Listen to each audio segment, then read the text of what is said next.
Good morning everybody. Myself Anirudh Krishna. आज के इस वीडियो लेक्चर में क्लास 10th के सिलेबस के अंदर हम कॉम्प्लेक्स नंबर्स के कुछ इंपॉर्टेंट क्वेश्चंस और डिस्कस करने जा रहे हैं। पिछले वीडियो लेक्चर में कुछ एमसीक्यू क्वेश्चंस आपको मैंने प्रैक्टिस के लिए करवाए थे। आज के इस वीडियो लेक्चर में कुछ एक्स्ट्रा टॉपिक्स के क्वेश्चन जो है वो हम लोग और डिस्कस करेंगे, जो आप आरडी शर्मा या कुछ भी कॉम्पिटिटिव एग्ज़ाम आगे जाके क्लास 12th के बाद में देते हैं तो उनमें ये टॉपिक्स जो है वो इंक्लूडेड रहते हैं। जैसे क्यूब रूट ऑफ यूनिटी, ठीक है ना, क्यूब रूट ऑफ यूनिटी, या इसको हम बोलते हैं इकाई का घनमूल। ठीक है, इकाई का घनमूल, ठीक है, इसको इकाई का घनमूल भी बोला जाता है। एक तो टॉपिक ये होता है जो हमारे सिलेबस में तो हालांकि नहीं दे रखा है, पिछला जो सिलेबस था, लास्ट ईयर जो क्लास 11th का सिलेबस था उसमें ये टॉपिक इंक्लूडेड था, और इंक्लूड होना भी चाहिए ये टॉपिक, क्योंकि ये टॉपिक बहुत ज़्यादा इंपॉर्टेंट होता है। इस पे क्वेश्चंस हर साल बनते हैं। आप कोई सा भी एग्ज़ाम दे लीजिए, बट आपको इस टॉपिक का एक क्वेश्चन जो है वो श्योरली मिलता है। इस वजह से इस टॉपिक की इंपॉर्टेंस ज़्यादा है। तो ये टॉपिक जो है वो हम लोग कवर करेंगे आज के इस वीडियो लेक्चर में, और साथ साथ में कुछ क्वेश्चंस मैं आपको एक्स्ट्रा क्वेश्चंस भी प्रैक्टिस करवाऊंगा।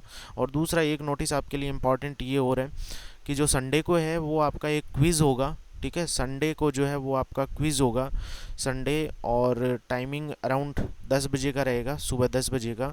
ठीक है, टॉपिक आपका ये कॉम्प्लेक्स नंबर का पूरा रहेगा, समिश्र संख्या पूरा उस क्विज़ में आएगा। टॉपिक जो है वो कॉम्प्लेक्स नंबर पूरा का पूरा रहेगा, और साथ साथ में जो लेवल होगा वो फर्स्ट लेवल का होगा। लेवल 1 जो है वो रहेगा इसका, ज़्यादा डिफ़िकल्ट लेवल नहीं रहेगा, बेसिक लेवल इस क्विज़ का रहेगा। ठीक है, ये आपका क्विज़ बोल दीजिए या फिर टेस्ट बोल दीजिए, ऑनलाइन टेस्ट होगा। ठीक है, क्विज़ या फिर टेस्ट 1। ठीक है, ऑनलाइन टेस्ट होगा, आपको मैं प्रोवाइड करूंगा एक लिंक, जहां आप क्लिक करेंगे तो क्लिक करते ही जो है वो आपका जो टेस्ट पोर्टल है, टेस्ट पेज जो है वो ओपन हो जाएगा। मोबाइल में भी आप ओपन कर सकते हैं, या कंप्यूटर, लैपटॉप, डेस्कटॉप, जहाँ पे भी वो है ओपन किया जा सकता है। ठीक है, तो संडे को आप तैयारी पूरी रखना। संडे को आपका क्विज़ होगा, संडे को आपका टेस्ट होगा, उसकी प्रैक्टिस जो है वो अच्छे से हमें करनी है। कोशिश करूंगा कि आज आपको एक असाइनमेंट प्रोवाइड करूं। ठीक है, एक असाइनमेंट आपको आज मिल जाएगा, जिससे कि आप प्रैक्टिस भी कर सकें। यदि आपने पुराने वीडियो लेक्चर्स अभी तक नहीं देखे हैं तो उन वीडियो लेक्चर्स को देखिए, और जो ये टेस्ट है संडे को, ये ज़रूर अटेम्प्ट करिए। ठीक है, तो चलिए शुरू करते हैं आज की क्लास को। एक क्वेश्चन रैंडमली लेते हैं, नया क्वेश्चन है। ठीक है, ऐसे क्वेश्चन भी जनरली पूछे जाते हैं। आज एमसीक्यू नहीं कर रहे हैं, आज कुछ एक्स्ट्रा क्वेश्चन ही कर रहे हैं। एमसीक्यू जो है वो लाइव क्लास में करेंगे, कल और परसों 2 दिन आपकी लाइव क्लास हुआ करेगी, तो सैटरडे और संडे, तो इसमें हम एमसीक्यू क्वेश्चन लाइव क्लास के थ्रू प्रैक्टिस करेंगे। ठीक है, तो आज कुछ रैंडमली जो है वो कुछ नए क्वेश्चन देख लेते हैं जो आपके लिए इम्पॉर्टेंट है। तो एक क्वेश्चन नंबर 1 है कि आपको z का वैल्यू निकालना है, समिश्र संख्या z का मान निकालना है। ठीक है, z क्या होगा ये आपको बताना है। कंडीशन क्या है? कंडीशन ये है कि मॉड्यूलस z और प्लस z, ऐसे क्वेश्चन पूछे जाएंगे। आपके टेस्ट में भी आपको मिल सकते हैं 2 प्लस आयोटा, और एग्ज़ाम में भी ऐसे क्वेश्चन ज़रूर बनते हैं। ठीक है, तो ऐसे क्वेश्चन को कैसे सॉल्व किया जाए कि z का मान क्या होगा, find the value of z such that modulus z plus z plus is equals to 2 plus iota. तो इसका वैल्यू क्या होगा? तो देखिए क्या करना है, इसका सॉल्यूशन निकाल लेते हैं। सॉल्यूशन में हमें क्या करना होगा कि सबसे पहले तो हमें z इज इक्वल्स टू कुछ एज्यूम करना पड़ेगा। Suppose z is equals to हम एज्यूम कर लेते हैं x प्लस आयोटा y। ठीक है, यहाँ से जैसे ही हमने ये एज्यूम किया तो मॉड्यूलस z कितना हो जाएगा? मॉड्यूलस z हो जाएगा root of x square plus y square. ठीक है, तो ये मॉड्यूलस z हो गया। पुट कर देते हैं, हमें इस इक्वेशन में जो है वो ये वैल्यूज़ यूज़ करनी है, तो root of x square plus y square plus z करना है, तो प्लस z का मतलब x plus iota y is equals to 2 plus iota. I think सभी बच्चों को ये क्लियर है। अब यदि हम लोग यहाँ पर रियल और इमेजनरी पार्ट को सेपरेट कर लें तो आप देखेंगे बिना आयोटा वाले टर्म्स में ये 2 टर्म आएंगे। एक ये x square plus y square हो गया, और जो है इधर आयोटा वाई है ही एज इट इज़, और इधर 2 प्लस आयोटा हो गया। आई थिंक सभी बच्चों को क्लियर हो गया, यही तो हम करते आए हैं। ठीक है, सेपरेट हमने यहाँ पे इस टाइप से कर लिया। अब स्टूडेंट्स आप देखिए कि जब भी ऐसी सिचुएशन होती है हम क्या करते हैं कि जब भी दो कॉम्प्लेक्स नंबर इक्वल होते हैं तो उसके रियल पार्ट्स आपस में इक्वल होते हैं और उसके इमेजनरी पार्ट आपस में इक्वल होते हैं। तो हम क्या करेंगे कि x plus root of x square plus y square ये रियल पार्ट जो है वो रियल के इक्वल कर देते हैं, 2 ये हो गया, ठीक है, और इमेजनरी पार्ट जो है वो इमेजनरी पार्ट के इक्वल कर देते हैं, तो y जो है वो 1 हो जाएगा, ठीक है, इमेजनरी इमेजनरी के इक्वल कर दिया। अब y 1 हो गया तो यहाँ से y का वैल्यू इसमें यूज़ कर लेते हैं, तो ये बन जाएगा x plus root of x square और प्लस 1 इज इक्वल्स टू 2, ठीक है, सॉल्व किया जाए तो root of x square plus 1 is equals to 2 minus x, root हटाने के लिए दोनों साइड स्क्वायर किया जाए तो x square plus 1 is equals to 4 plus x square minus 4x। I think सभी को क्लियर हो गया होगा, ये एक्स स्क्वायर कैंसिल आउट हो गया, ठीक है, तो 4x इज इक्वल्स टू कितना बन जाएगा, 3 बनेगा, ट्रांसफ़र करोगे तो x इज इक्वल्स टू आपको मिल जाएगा 3/4। आई थिंक सभी बच्चों को क्लियर है, x का वैल्यू 3/4 आ जाएगा और y का वैल्यू जो है वो हमने ऑलरेडी कैलकुलेट किया 1 है। सो जो कॉम्प्लेक्स नंबर आपका है z है वो आपने अज्यूम किया था x प्लस आयोटा y, ये कंसिडर किया था, माना था आपने, और x और y का दोनों का वैल्यू पुट किया जाए तो 3/4 plus iota, this is your answer. सभी को क्लियर हो गया होगा। तो ऐसी कुछ भी इक्वेशन आपको दी हुई हो सकती है और आपसे z का जो है वैल्यू पूछा जा सकता है कि इस z का वैल्यू क्या होगा, ठीक है। एक क्वेश्चन आपको होमवर्क के लिए देता हूं मैं, ठीक है, नोट करिएगा प्रैक्टिस के लिए। और कल भी मेरे को 2 स्टूडेंट ने जो है वो होमवर्क सेंड किया, एक क्वेश्चन मैंने आपको होमवर्क के लिए दिया था, एक क्वेश्चन ये करके देखिएगा, ये आपका होमवर्क है, ठीक है। क्वेश्चन है आपका कि जो एक कॉम्प्लेक्स नंबर है वो आपको दे रखा है w is equals to, w एक कॉम्प्लेक्स नंबर है, अभी पूरा चीज़ बताता हूँ, आयोटा z अपॉन में z माइनस आयोटा, ठीक है, z माइनस आयोटा। ये कॉम्प्लेक्स नंबर इस टाइप से है कि मॉड्यूलस w जो है ना वो 1 है, ठीक है, तो z जो है वो क्या होगा, then z is equals to, option A लिख देता हूँ प्योर रियल, ठीक है, और ऑप्शन बी लिखता हूँ प्योर इमेजनरी। करना ट्राई इस क्वेश्चन को कैसे करोगे, ठीक है ना, प्योर इमेजनरी यानी पूर्णतया वास्तविक, एंड सी जो है वो होगा कॉम्प्लेक्स, सी ऑप्शन आपको दे देता हूँ कॉम्प्लेक्स मतलब सम्मिश्र जिसमें रियल और इमेजनरी दोनों होंगे, डी जो है वो नन ऑफ दीज। ये क्वेश्चन आप स्टूडेंट्स अटेम्प्ट करके देखिएगा कि यदि z बराबर आपको ये दे रखा है, साथ में मापांक z, मॉड्यूलस w जो है वो 1 है, तो z जो एक कॉम्प्लेक्स नंबर होगा वो किस टाइप का होगा, प्योर रियल का मतलब जिसमें केवल x होगा, या प्योर इमेजनरी यानी जो आयोटा y टाइप का होगा, कॉम्प्लेक्स का मतलब होगा जिसमें रियल और इमेजनरी दोनों होंगे, या फिर नन ऑफ दीज। तो जेड की जो प्रकृति है वो किस प्रकार की होगी, ये क्वेश्चन आप अटेम्प्ट करके देखिएगा, नहीं होता है तो मेरे को बताइएगा, मैं ज़रूर अगले वीडियो लेक्चर में आपको ये चीज़ एक्सप्लेन करूँगा। अच्छा, एक कल किसी स्टूडेंट ने मेरे को व्हाट्सअप किया, आई थिंक नताशा ने, कि ये जो पोलर फॉर्म वाला कॉन्सेप्ट है ये समझ में नहीं आया, इसमें अल्फ़ा का यूज़ क्या होता है। तो मैं एक काम करता हूँ, इस पोलर फॉर्म को एक बार दोबारा एक्सप्लेन कर देता हूँ। देखिएगा, हम क्या करते हैं कि पूरी जो राम कहानी है वो एक बार ध्यान से सुन लीजिएगा। जैसे z इज इक्वल्स टू एक कॉम्प्लेक्स नंबर दिया हुआ होता है x प्लस आयोटा y, ठीक है, इसको लिखने का तरीका ऐसे भी होता है x कॉमा y, ठीक है। अब दूसरी चीज़ ये होती है स्टूडेंट्स कि इस कॉम्प्लेक्स नंबर को यदि हमने ऐसे लिख दिया तो हमें पता है क्वाड्रेंट सिस्टम कि यदि x और y दोनों ही पॉजिटिव हों तो फर्स्ट क्वाड्रेंट होता है, x नेगेटिव y पॉजिटिव है तो सेकंड क्वाड्रेंट होगा, x नेगेटिव y नेगेटिव है तो थर्ड क्वाड्रेंट हो जाएगा, x पॉजिटिव y नेगेटिव है तो फोर्थ क्वाड्रेंट हो जाएगा। ये क्वाड्रेंट सिस्टम होता है। तो इसका मतलब ये x, y जो अपन ने लिखा है ना यहाँ पे, इसका भी क्वाड्रेंट सिस्टम यदि डिफाइन किया जाए तो ये भी कहीं ना कहीं किसी न किसी क्वाड्रेंट में लाई करेगा। तो जो आर्ग्यूमेंट का कॉन्सेप्ट है ना, आर्ग्यूमेंट जिसको हम बोलते हैं, तो वो आर्ग्यूमेंट डिपेंड करता है कि आपका जो कॉम्प्लेक्स नंबर है वो कौन से क्वाड्रेंट में होता है। तो उसके लिए हम सबसे पहले tan अल्फा का कैलकुलेशन करते हैं और tan अल्फा का वैल्यू होता है मॉड्यूलस y अपॉन x, ठीक है। आपका जो संडे को टेस्ट होगा उसमें ये आर्ग्यूमेंट से रिलेटेड काफ़ी क्वेश्चंस होंगे, तो इस चीज़ को आप दोबारा ध्यान से समझ लीजिएगा। मैं एक तरीके से आपको पुरानी चीज़ों का आज रिवीजन ही करवा रहा हूँ ताकि आप संडे के टेस्ट में अच्छा स्कोर कर सको। तो tan alpha is equals to modulus y upon x होगा। सबसे पहला काम जो है ना वो आपको यही करना है। आपका जो फर्स्ट जॉब होगा, फर्स्ट काम होगा वो ये होगा कि आप tan अल्फा का वैल्यू निकालिए। आर्ग्यूमेंट हम लोग निकालना चाह रहे हैं तो tan अल्फा आपके पास होना चाहिए। जैसे ही tan अल्फा होगा उसके बाद में ही आप आर्ग्यूमेंट निकाल पाएंगे। दूसरा काम आपको ये करना है, सेकंड जॉब आपका ये है कि आप पता करोगे कि वो कॉम्प्लेक्स नंबर कौन से क्वाड्रेंट में है। यदि वो कॉम्प्लेक्स नंबर फर्स्ट क्वाड्रेंट में ही है, ठीक है, यदि वो कॉम्प्लेक्स नंबर जो है वो आपका फर्स्ट क्वाड्रेंट में है, तो इसका मतलब जो आर्ग्यूमेंट होगा आपका वो डायरेक्ट जो है वो पहला केस ये हो जाएगा, केस 1, कि जो आपका कॉम्प्लेक्स नंबर आपको जो क्वेश्चन में दे रखा है वो यदि फर्स्ट क्वाड्रेंट में है, पहले चतुर्थांश में, तो आपका जो आर्ग्यूमेंट होगा, आर्ग्यूमेंट ऑफ z, उसको हम हमेशा थीटा से लिखते हैं और थीटा हमेशा अल्फा के बराबर ही आ जाएगा। ये पहला फॉर्मूला है। केस 2 का सिचुएशन देखें तो वो ये होता है कि यदि z आपका सेकंड क्वाड्रेंट में चला गया, दूसरे चतुर्थांश में चला गया, तो आपका जो आर्ग्यूमेंट होता है, आर्ग्यूमेंट ऑफ z, वो हमेशा वही थीटा से ही लिखा जाएगा और इसका वैल्यू होगा pi minus alpha. Similarly case 3 देखें तो आपका जो z होगा वो बाई चांस थर्ड क्वाड्रेंट में चला गया, थर्ड क्वाड्रेंट में गया, तो इसका जो आर्ग्यूमेंट का फॉर्मूला होगा वो आर्ग्यूमेंट z हम लिखते हैं हमेशा माइनस पाई प्लस अल्फा, ठीक है। इस वाले को माइनस से पूरे से मल्टीप्लाई कर दें तो ये आ जाता है।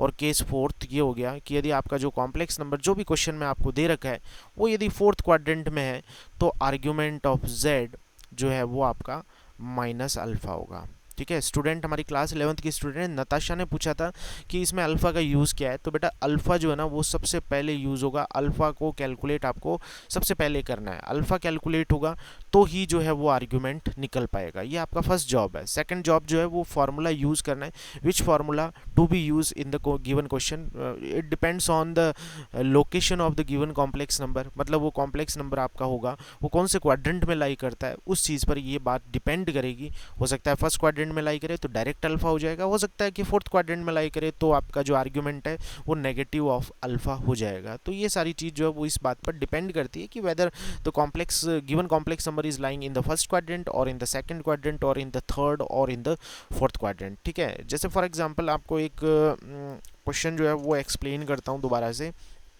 देखिएगा। You are given, suppose you are given a complex number like z is equals to -4 + 4 3 iota. This is the complex number you are given and you are required to find the argument. आपको argument या कोणांक निकालना है। So first of all you will compare the given complex number with the x plus iota y, ठीक है। ये x plus iota y हो गया, तो आपको पता होना चाहिए कि x जो होता है वो रियल वाला होता है तो -4 हो गया, y जो होता है वो आयोटा के साथ वाला होता है, विथ साइन लेना है यानी प्लस माइनस के साथ में लेना है आपको, तो ये हो गया 4√3। This is the value of x and y।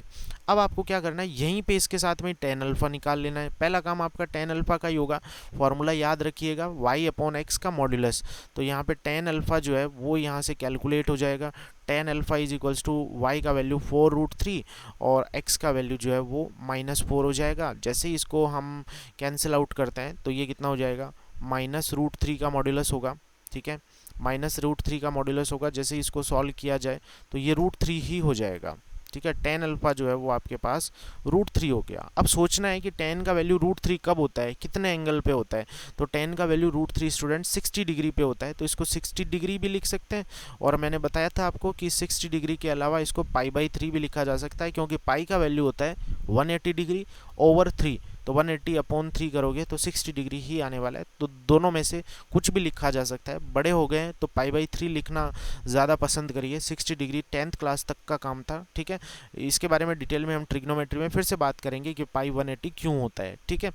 तो ये बात हो गई यहाँ पे अल्फा का वैल्यू। अब चेक करिए कि ये कॉम्प्लेक्स नंबर कौन से क्वाड्रेंट में लाई करता है, तो इसको बड़ा सुंदर सा लिख दीजिए, माइनस ये x, y लिखा तो 4√3। आप देखेंगे x का वैल्यू नेगेटिव है और y का वैल्यू पॉजिटिव है, x नेगेटिव y का वैल्यू पॉजिटिव। और आपको पता है x नेगेटिव y पॉजिटिव ये कौन से क्वाड्रेंट में होता है, x नेगेटिव y पॉजिटिव होता है सेकंड क्वाड्रेंट में। और सेकंड क्वाड्रेंट में जो थीटा है ना उसका फॉर्मूला होता है पाई माइनस अल्फा, और अल्फा हमने निकाल लिया तो अल्फा जो है वो π/3 हो जाएगा। और इसको जब सॉल्व किया एलसीएम लेके तो 2π/3 हो जाएगा। बाई चांस किसी को डिग्री में निकालना है कि सर ये डिग्री में क्या होगा, तो बहुत सिंपल सा काम करना है, पाई की जगह आप 180 डिग्री रख दीजिए और कैंसिल करिए इसको, तो 60 डिग्री इंटू 2 120 डिग्री आ जाएगा। आप आंसर ये वाला भी लिख सकते हैं, ये वाला भी लिख सकते हैं। मैं ये प्रेफर करता हूँ पाई वाला, क्योंकि हायर क्लासेस में पाई को ज़्यादा यूज़ करना चाहिए, ठीक है। तो आई थिंक सभी को ये कॉन्सेप्ट क्लियर हो गया होगा। नहीं हुआ है तो आप बहुत ऐसे शांति से इस टॉपिक को दोबारा देख लीजिए, आपको कहीं कोई दिक्कत वाली बात जो है वो नहीं लगेगी, ठीक है। दोबारा समझ में आ जाएगा अच्छे से। तो ये बात होती है हमारी इससे रिलेटेड। और एक नया कॉन्सेप्ट जो है वो आज की क्लास में और सीख लेते हैं, किसी भी कॉम्प्लेक्स नंबर का रूट निकालना। ठीक है, root of a complex number. ठीक है, इसको और बोल देते हैं ऐसे स्क्वायर रूट, है ना, वर्गमूल जिसको हम बोलते हैं। ठीक है, स्क्वायर रूट या फिर वर्गमूल। तो सिद्धांत ये हो गया कि जब भी हमें कोई सम्मिश्र संख्या दे रखी है, तो हमें यदि उस सम्मिश्र संख्या का वर्गमूल निकालना है, स्क्वायर रूट करना है, तो क्या प्रोसीजर होगा। बहुत सिंपल सी बात है बच्चों, आपको पता है कि किसी भी रियल नंबर का स्क्वायर रूट करोगे तो वो रियल नंबर यदि वो पॉजिटिव है तो आपका जो स्क्वायर रूट है वो रियल ही आएगा। और आप यदि किसी भी कॉम्प्लेक्स नंबर की बात करते हो तो कॉम्प्लेक्स नंबर का ये जो स्क्वायर रूट करोगे तो हम ये अज्यूम करके चलेंगे कि वो स्क्वायर रूट भी एक कॉम्प्लेक्स नंबर ही आएगा, यानी वो एक सम्मिश्र संख्या ही होगी। बस इसी फैक्ट के बेस पर जो है वो हम लोग स्क्वायर रूट निकाल लेते हैं। एक क्वेश्चन के थ्रू ही समझाता हूँ, इसमें थ्योरी नहीं है। क्वेश्चन ये है, मान लो डायरेक्ट कि आपको एक कॉम्प्लेक्स नंबर दे रखा है। Suppose you are given a complex number like root of -5 + 4 12 iota. ठीक है, सपोज ये क्वेश्चन आपको दे रखा है और बोलता है कि इसका स्क्वायर रूट क्या होगा, इस पर क्वेश्चन मार्क है कि इसका आंसर क्या होगा। तो बड़ी सिंपल सी बात है, आपको पता है इसका सॉल्यूशन करेंगे तो हमें अभी ये फैक्ट हमने सीखा कि जब भी कोई स्क्वायर रूट कॉम्प्लेक्स नंबर का करना है तो कॉम्प्लेक्स नंबर का स्क्वायर रूट हमेशा कॉम्प्लेक्स ही निकल कर आएगा, वो रियल नहीं हो सकता। तो इसका मतलब हम कुछ भी कंसिडर कर लेते हैं, लाइक जैसे मान लिया हमने कि इसका जब स्क्वायर रूट करोगे तो जो कॉम्प्लेक्स नंबर आएगा ना वो कुछ इस तरीके का दिखेगा हमें। ठीक है, उसकी फ़ोटो कुछ x + आयोटा y जैसी होगी।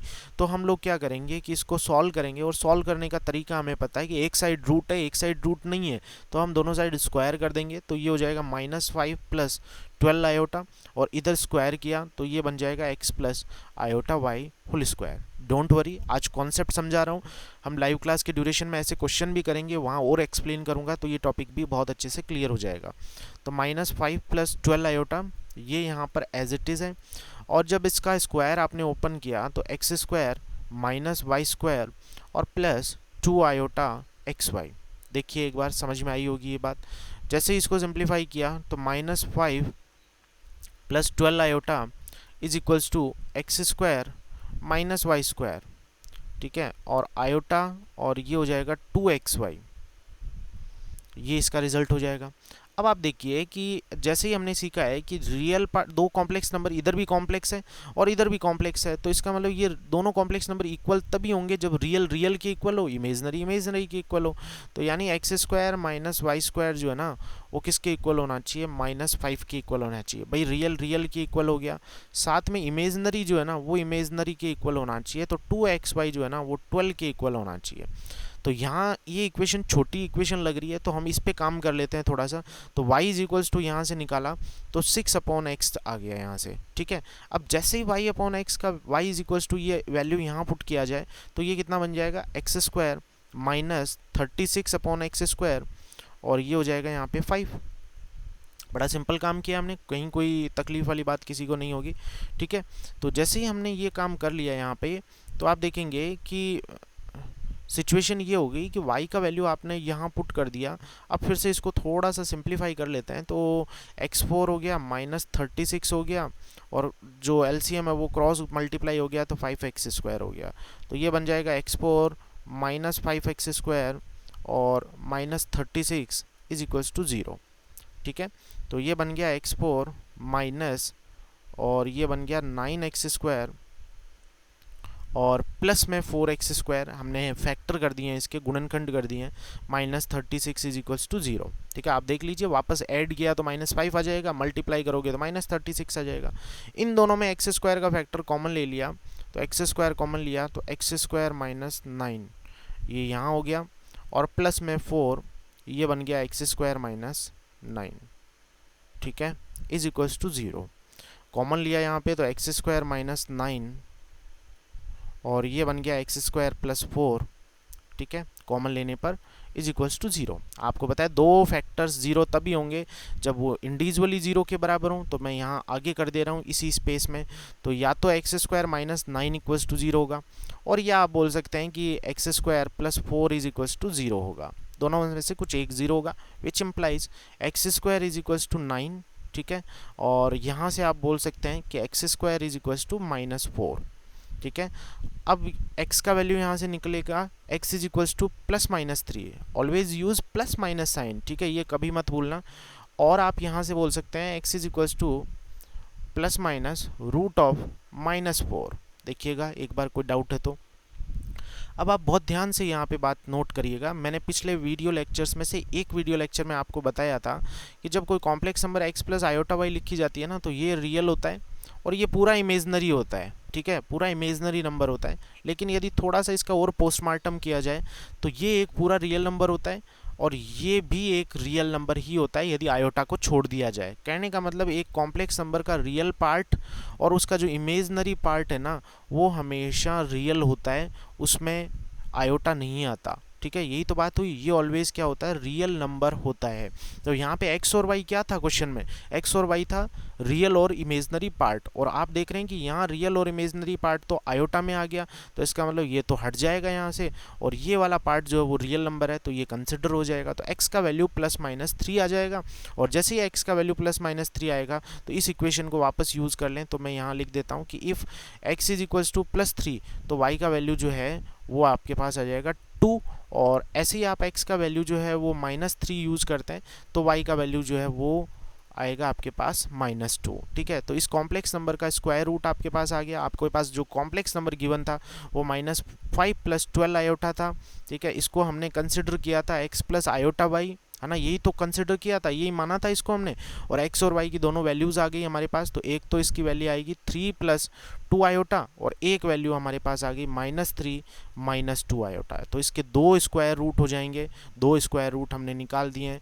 कुछ बुक्स में इसको थोड़ा और सुंदर बना के लिखा हुआ होता है, सुंदर बनाने का मतलब ये हो गया कि दोनों को कंबाइंड लिख दिया जाता है, +-3 और +-2 आयोटा, ठीक है। प्लस माइनस को कॉमन ले लीजिए, बाहर कर दीजिए, तो अंदर आ जाएगा 3 + 2 आयोटा। ये इसका फाइनल आंसर होगा। आई थिंक सभी स्टूडेंट्स को ये चीज़ बहुत अच्छे से क्लियर हो गई होगी, ठीक है। तो अब मैं आपसे एक्सपेक्ट करता हूँ कि आप लोग एक क्वेश्चन जो है वो इसका खुद प्रैक्टिस कर लें। सेल्फ प्रैक्टिस के लिए एक क्वेश्चन दे रहा हूँ, अपनी नोटबुक में ये चीज़ आप कर सकते हैं, ठीक है। सेल्फ एक्सरसाइज एक क्वेश्चन आप कर लें कि आपको स्क्वायर रूट ऑफ जो है 16 - 30 आयोटा, ये क्वेश्चन सॉल्व करके देखना है। ऊपर मैंने जो बताया आपको ठीक उसी प्रोसीजर से ये क्वेश्चन सॉल्व होगा, कोई नई चीज़ इसमें नहीं है। तो इसको ज़रूर आप सॉल्व करके देखिए, ठीक है, काफ़ी इंपॉर्टेंट क्वेश्चन है, ज़रूर इसको सॉल्व करिएगा आप, ठीक है। तो ये बात होती है यहाँ तक की हमारी स्क्वायर रूट की। तो आज की क्लास में हमने क्या क्या पढ़ लिया, आज की क्लास में एक तो शुरुआत में हमने एक क्वेश्चन देखा था मॉड्यूलस z, और वो एक question z is equals to 2 + iota, ऐसी कोई इक्वेशन दे दे तो क्या करना है। तो आपको पता होना चाहिए कि ऐसी इक्वेशन सॉल्व करने के लिए हम क्वेश्चन को स्टार्ट करते हैं कि let z equals to x + i/y, या माना कि z बराबर x + i/y। अब जो जो क्वेश्चन में चीज़ें आ रही है उन सब में वैल्यू पुट कर दीजिए और z का वैल्यू निकल जाएगा। फिर हमने आज की क्लास में एक इंपॉर्टेंट टॉपिक और देखा है, स्क्वायर रूट, कि किसी भी कॉम्प्लेक्स नंबर का स्क्वायर रूट कैसे किया जाता है, ठीक है। अब हम बात करेंगे क्यूब रूट ऑफ यूनिटी की, ठीक है। इकाई का घनमूल कैसे ज्ञात किया जाता है वो हम लोग डिस्कस करेंगे, ठीक है। इकाई का घनमूल, आप हेडिंग लगा लीजिए, very very very important topic, इकाई का घनमूल, ठीक है। देखते हैं इसको कैसे सॉल्व करना है इकाई के घनमूल को। तो एक फ्रेश जो है पेज लेते हैं सबसे पहले इकाई के घनमूल के लिए। देखिए क्या होता है कि जब भी कोई कॉम्प्लेक्स नंबर है और उसको हमें रिप्रेजेंट करना है, सपोज़ आपको कोई भी कॉम्प्लेक्स नंबर गिवन है और यहाँ पे हम इकाई के घनमूल की बात कर रहे हैं। तो सपोज़ करो एक कॉम्प्लेक्स नंबर z है, ठीक है, और वो इकाई के घनमूल की बात कर रहे हैं, तो z इज इक्वल्स टू 1/3। मुझे नहीं पता z कॉम्प्लेक्स है या कुछ है, मैंने z मान लिया बस कि जब भी मैं इकाई का घनमूल करूँगा या क्यूब रूट ऑफ यूनिटी करूँगा तो उस पूरी वैल्यू को z के इक्वल मान लूँगा, ठीक है। तो मैंने z मान लिया। अब z की जितनी वैल्यूज़ आएंगी वही तो इकाई का घनमूल होगा, है ना। z के जितने मान आएंगे हमारे पास वही तो इकाई के घनमूल को प्रदर्शित करेंगे, या the values for the variable z always represents the cube root of unity, है ना। क्यूब रूट ऑफ यूनिटी जो है वो हमेशा z की वैल्यूज से ही रिप्रेजेंट होंगे। अब मैं एक काम करता हूँ कि इधर क्यूब रूट है ना, तो मैं एक काम करता हूँ दोनों साइड क्यूब कर देता हूँ। So I am cubing both sides, तो यहाँ पर 1 हो जाएगा, क्योंकि इसका क्यूब करोगे तो पावर 3 होगा, तो 3 से 1/3 कट जाएगा।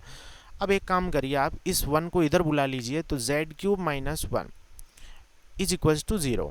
ठीक है, आप इसको थोड़ा सा तरीके से और लिख सकते हैं कि z³ माइनस इसको 1 का क्यूब लिख सकते हैं is equals to 0। Now see, यहाँ पर आप यूज़ कर सकते हैं a³ माइनस b³ का फॉर्मूला। ठीक है, a³ माइनस b³ का फॉर्मूला यूज़ कर सकते हैं, जो कि कितना हो जाएगा a minus b into a square plus b square और प्लस में a b. So you can use the formula this one. ठीक है, ये फार्मूला यूज़ किया जा सकता है। अब आप देखिए कि यदि ये फार्मूला हमने यूज़ कर लिया तो उस केस में आप क्या करेंगे कि यहाँ पर z माइनस 1 इंटू में z स्क्वायर और प्लस में ये बन गया आपके पास z और माइनस 1। ठीक है, ये इसके फैक्टर कर दिए हम लोगों ने। कहीं पर भी किसी स्टूडेंट को डाउट है तो बताइए। फैक्टर हो गए, गुणनखंड हो गए, इज इक्वल्स टू 0, यही फॉर्मूला लगा दिया यहाँ पे। अब आप देखिए कि या तो z minus 1 is equals to 0 होगा, और या फिर आप ये बोल सकते हैं कि ये दूसरा वाला फैक्टर जो है वो 0 होगा, तो z square plus z plus 1 is equals to 0। ये पूरी द्विघात समीकरण है, क्वाड्रेटिक इक्वेशन है। यहाँ से तो z का वैल्यू आ गया डायरेक्ट 1, और यहाँ हमें वैदिक मेथड लगाना पड़ेगा। तो वैदिक मेथड आपने क्लास 10th में पढ़ा है, a इज इक्वल्स टू 1 हो गया, b इज इक्वल्स टू 1 हो गया, जिसको हम श्रीधराचार्य मेथड भी बोलते हैं, तो c इज इक्वल्स टू 1 हो गया। फॉर्मूला आपको याद होगा, z is equals to minus b plus minus root of b square minus 4ac upon 2a। ये फॉर्मूला होता है ना रूट निकालने का, वो फॉर्मूला हम लोग यहाँ पे यूज़ कर लेते हैं। तो z is equals to minus 1 और plus minus root of b square minus 4ac, तो बी स्क्वायर माइनस 4ac किया तो 1 माइनस 4 हो जाएगा, और अपॉन ट्वाइस ऑफ a यानी 2 हो गया। यहाँ थोड़ी सी जो है वो नई चीज़ यूज़ होगी, -1 ये हो गया और प्लस में रूट ऑफ -3 हो गया। ठीक है, क्लास 10 तक तो हम इस चीज़ को छोड़ देते थे कि भाई ये नेगेटिव में आ गया तो बात खत्म हो गई, लेकिन हम पढ़ रहे हैं बच्चों यहाँ पे कॉम्प्लेक्स नंबर पढ़ रहे हैं, तो कोई भी रूट यदि आयोटा में आता है तो उसे हमें कंसिडर करना पड़ेगा इस चैप्टर में, क्योंकि हम तो पढ़ ही रहे आयोटा के बारे में ही रहे हैं। तो 1 प्लस माइनस इसको ऐसा लिखा जा सकता है √3 और रूट में -1 और अपॉन में 2 हो गया। ठीक है, अब रूट ऑफ -1 आ गया, तो रूट ऑफ -1 को आप जानते हो कि इसको आयोटा लिखा जा सकता है। तो हम एक काम करते हैं कि इसको यदि आयोटा लिख देते हैं तो z इज इक्वल्स टू -1 और प्लस माइनस √3 आयोटा और अपॉन में 2। देखिए एक बार पूरी चीज़ आपको समझ में आई या नहीं। यदि ऐसा लिख दिया जाए, अब थोड़ी सी एक बात आप मेरी ध्यान से नोटिस करना कि आपने जैसे ये कॉम्प्लेक्स नंबर ऐसा लिख दिया है, तो आप एक काम करेंगे कि इस कॉम्प्लेक्स नंबर को रिप्रेजेंट करने के अब 2 तरीके हो गए z के लिए। एक कॉम्प्लेक्स नंबर तो होगा z इज इक्वल्स टू -1, मैं प्लस का साइन लेता हूँ तो √3 आयोटा अपॉन 2, और एक कॉम्प्लेक्स नंबर z जो है ना वो आपके पास आया है -1 माइनस √3 आयोटा अपॉन 2। बात को समझना, ये आंसर कब आता है? ये आंसर तब आता है जब हम कॉम्प्लेक्स नंबर का चैप्टर पढ़ रहे हैं। कॉम्प्लेक्स नंबर के चैप्टर में हमें तो आयोटा के बारे में ही पढ़ना होता है, और आयोटा में ही आंसर आ रहा है। तो जब कॉम्प्लेक्स नंबर्स की बात है ना, तो इकाई के 3 घनमूल होते हैं। अभी तक हमने रियल में तो 1 का जो है वो क्यूब रूट 1 ही लिखा है, वो ठीक है बात, वो रियल में चलेगी। लेकिन यदि 1 का क्यूब रूट वो आपसे कॉम्प्लेक्स नंबर्स में पूछे, तो कॉम्प्लेक्स नंबर्स में केवल 1 आंसर लिखना गलत हो जाएगा। केवल 1 नहीं होगा, इसका आंसर 1 भी हो सकता है, इसका आंसर -1 प्लस √3 आयोटा अपॉन 2 भी हो सकता है, इसका आंसर -1 माइनस √3 आयोटा अपॉन 2 हो सकता है। 3 आंसर इसके पॉसिबल है। तो इस चीज़ को हम लोग क्या कर रहे हैं, अब जनरलाइज करने जा रहे हैं, इस चीज़ को जनरल फॉर्म में लिख दे रहे हैं। तो बार बार जो है वो इतना बड़ा नंबर यूज़ करने के बजाय वैज्ञानिकों ने या मैथमेटिशियंस ने क्या किया कि इसको ओमेगा से रिप्रेजेंट कर दिया। ठीक है, और इसी को जो है वो ओमेगा स्क्वायर से रिप्रेजेंट कर दिया। अब ओमेगा स्क्वायर से रिप्रेजेंट क्यों किया है, ये आपका होमवर्क है कि यदि मैंने ओमेगा को ये लिखा है, इसको ओमेगा बोलते हैं, यहाँ इस टाइप से ये बंद होता है, W ना होके W ऐसे बंद कर दिया जाता है यहाँ पे। ठीक है, ऐसा कर दिया जाता है, तो ये ओमेगा हो गया। ठीक है, तो ओमेगा जो है वो यहाँ पे हमने क्या रिप्रेजेंट किया है, ओमेगा जो है वो अपना ये है -1 प्लस √3 आयोटा अपॉन 2। ठीक है। आप लोग एक काम करिए, ओमेगा स्क्वायर करके देखिए। आप ओमेगा स्क्वायर करेंगे ना तो आप देखेंगे ये नंबर आपके पास आ जाएगा। स्क्वायर करके देख लीजिए, -1 प्लस √3 आयोटा अपॉन 2, ठीक है। ये स्क्वायर कर दिया, नीचे 2 का स्क्वायर 4 हो गया। जैसे होल स्क्वायर ओपन करेंगे तो 1 - 3 और माइनस में 2√3 आयोटा, ठीक है, अपॉन में 4। जैसे इसको सिंप्लीफाई करेंगे तो आ गया ना वही चीज़, सेम चीज़ आ गई आपके पास। -1 और ये √3 का स्क्वायर किया और माइनस में 2√3, सेम चीज़ आ गई आपके पास। तो इसको अपन ओमेगा स्क्वायर बोल देते हैं, ठीक है। आप लोग स्क्वायर करके एक बार पेशेंस से करके देख लें, आपको सेम ही चीज़ मिलेगी। तो यदि ओमेगा आपके पास ये है, ये वैल्यू आपको याद रखनी पड़ती है। एग्जाम में आपको कोई नहीं देगा कि ओमेगा इतना है, आपको याद रखना पड़ेगा, रट्टा मार के रखना पड़ेगा कि omega is equals to -1 plus √3 iota upon 2 होता है। और ओमेगा स्क्वायर का रट्टा मार के रखो, -1 माइनस √3 आयोटा अपॉन 2 होता है। ये कैसे आया वो आप कर सकते हैं कि ओमेगा का स्क्वायर करके देख लें, बट एग्जाम में इतना टाइम नहीं होता कि स्क्वायर करके निकालोगे फिर कितना आएगा, ठीक है। ये याद करके रखो, दोनों चीज़ें सिंपल है याद करने के हिसाब से भी। तो ये जो चीज़ है वो हमने इसके बारे में डिस्कस किया है। तो आप मेरे हिसाब से बात समझ गए होंगे कि जब भी हम क्यूब रूट करते हैं कॉम्प्लेक्स नंबर का, तो क्यूब रूट हमेशा जो है वो 3 क्यूब रूट आते हैं। एक तो 1 आता है, और एक आता है आपके पास ओमेगा, और एक आता है ओमेगा स्क्वायर, ठीक है। फाइनल बात ये हो गई, जो है लास्ट फाइनल लाइन लिख देते हैं, ठीक है। So cube roots of unity, ये 3 रूट होते हैं। इस टॉपिक को बड़ा अच्छे से, आपको पूरा चैप्टर नहीं समझ में आया, बट यदि आप आगे जाके कोई भी एग्ज़ाम जो है वो क्लियर करना चाहते हैं तो ये टॉपिक ज़रूर ध्यान में रखें, क्योंकि टॉपिक यही इंपॉर्टेंट है और क्वेश्चन इसी से फ्रेम होते हैं डायरेक्टली, ठीक है। तो ये क्यूब रूट ऑफ यूनिटी का जो है वो मेन टॉपिक हो गया जो हमने डिस्कस किया, क्यूब रूट ऑफ यूनिटी। अब क्यूब रूट ऑफ यूनिटी आपको पता है कि 3 रूट आते हैं, मतलब इकाई के 3 घनमूल होते हैं। एक ओमेगा होता है, एक ओमेगा स्क्वायर होता है, एक 1 होता है। उनमें से 2 तो कॉम्प्लेक्स होते हैं, ओमेगा और ओमेगा स्क्वायर वाले तो, और एक रियल होता है जिसको हम बोलते हैं 1, ठीक है। अब कुछ इसके प्रॉपर्टीज़ है, गुणधर्म है। प्रॉपर्टीज़ जो है वो इस ऊपर वाली थ्योरी से भी इम्पॉर्टेंट है, ठीक है। प्रॉपर्टीज़ या फिर जिसको हम बोलते हैं गुणधर्म, ठीक है। मैं मेनली आपको 2 ही गुणधर्म लिखा रहा हूँ, ठीक है ना, 2 ही गुणधर्म लिखा रहा हूँ। हालांकि जेई एडवांस वगैरह करते हैं तो उसमें और ज़्यादा गुणधर्म है, बट हम टारगेट जेई मेंस और जो है वो अपना एनडीए का एग्ज़ाम लेके चल रहे हैं। मेनली आपको वही 2 गुणधर्म मैं लिखवा रहा हूँ। तो 2 प्रॉपर्टीज़ है। फर्स्ट प्रॉपर्टीज़ तो स्टूडेंट ये है कि जब आप 1 ओमेगा ओमेगा स्क्वायर तीनों को जोड़ते हो ना तो हमेशा आपको 0 मिलता है। आपको पता है 1 तो 1 है, ठीक है। इसका प्रूफ भी छोटा मोटा प्रूफ जो है वो आप कर सकते हैं, आपका होमवर्क है ये। 1 तो है ही, ओमेगा का वैल्यू पुट कर दीजिए, -1 प्लस √3 आयोटा अपॉन में 2 हो जाएगा, और ओमेगा स्क्वायर का वैल्यू -1 माइनस √3 आयोटा अपॉन में 2, ठीक है। ऐड कर दीजिए इनको, आप देखेंगे इसका आंसर 0 आ जाएगा। सेकंड प्रॉपर्टी ये है कि आप ओमेगा क्यूब जो है ना वो स्टूडेंट्स हमेशा याद रखिए, ओमेगा क्यूब का वैल्यू 1 होता है, ठीक है। ओमेगा क्यूब का वैल्यू 1 होता है। अब ये कैसे आया, इसका भी एक छोटा सा प्रूफ आप खुद कर सकते हैं। यहाँ पे आपको पता है कि ओमेगा क्यूब का वैल्यू 1 लाना है, तो ओमेगा क्यूब को ऐसे लिखा जा सकता है, ओमेगा स्क्वायर इंटू में ओमेगा, ठीक है। ओमेगा स्क्वायर का वैल्यू आपको पता है -1 माइनस √3 आयोटा अपॉन 2, ये याद होना चाहिए आपको, जैसा कि मैंने अभी आपको बताया। और ओमेगा का वैल्यू -1 प्लस √3 आयोटा अपॉन 2, दोनों को मल्टीप्लाई कर लो। मल्टीप्लाई करोगे तो आप देखोगे आंसर 1 आ जाएगा, ठीक है। तो ये 2 प्रॉपर्टीज़ बिल्कुल रट्टा मार के रखो। ओमेगा की वैल्यू क्या होती है ये भी रट्टा मार के रखो, ओमेगा स्क्वायर क्या होता है ये भी बिल्कुल रट के रखो।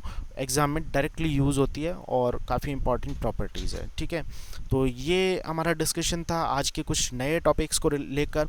अब कुछ स्टूडेंट का डाउट ये है कि क्वाड्रेटिक इक्वेशन वाली एक्सरसाइज सर आप नहीं करवाई अभी। तो क्वाड्रेटिक इक्वेशन जो आपके सिलेबस में दे रखा है ना वो तो कुछ भी नहीं है, वो तो क्लास 9-10 की बात होती है, बच्चों वाली चीज़ होती है। तो उसको तो जस्ट मतलब 15 मिनट ही नहीं लगते उस टॉपिक के लिए, तो वो मैं अभी छोड़ रहा हूँ। क्वाड्रेटिक इक्वेशन मैं आपको बहुत तरीके से करवाऊंगा, जो एक्चुअल क्वाड्रेटिक इक्वेशन आपके आगे जाके काम में आता है वो क्वाड्रेटिक इक्वेशन हम पढ़ेंगे, लेकिन बाद में पढ़ेंगे। तो जो आपके बुक में दे रखा है उसमें तो केवल जो है वो एक वो ये वाला फार्मूला जो है वो यूज़ करना होता है। इससे आपके सारे वो 10-12 क्वेश्चन है आराम से हो जाते हैं, कहीं कोई कष्ट वाली बात नहीं होती, ठीक है।